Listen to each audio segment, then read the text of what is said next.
नमस्कार. हा बाग तुमचा किती महिन्यांचा आहे आणि ह्याचं उत्पन्न कधीपासून सुरू होईल? आपला हा बाग आपण 25 ऑगस्टला त्याची फायनल म्हणजे शेवटचं रोप 25 ऑगस्टला लावलेलं होतं. तर आपला बाग आता झालेला आहे 16 महिन्याचा आणि 16 महिन्यामध्ये आपल्या बागेची ग्रोथ अशा पद्धतीने झालेली आहे.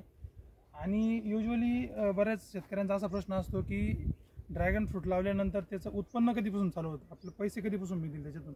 तर ड्रॅगन फ्रूट लावल्यानंतर त्याचं जे म्हणजे चांगलं जे यील्ड आहे ते 18 महिन्यापासून चालू होतं. 10-12 महिन्याच्या बागाला थोडं फळ येतं, एकदम अल्प प्रमाणात एकरी 50-500 किलो ते 1 टनापर्यंत फळ येतं. पण जे खरं उत्पन्न आहे ड्रॅगन फ्रूट लावल्यानंतर 18 महिन्यापासून चालू होतं. आणि ते पण जर तुम्ही त्याचं योग्य प्रति नियोजन केलं तर जर तुमची कॅनोपी जर अशा पद्धतीने जर डेव्हलप झाली तर तुमच्या बागेचं खूप चांगलं यील्ड निघतं. जवळजवळ पहिल्याच वर्षी तुमचं 5 ते 6 टन एकरी उत्पन्न निघू शकतं जर तुम्ही काळजी घेतली तर. नाहीतर असं नाही की तुम्ही बाग लावून दिला आणि नंतर 18 महिन्यात तुमचं फळ येणार म्हणजे येणार आहे, तसं नाही.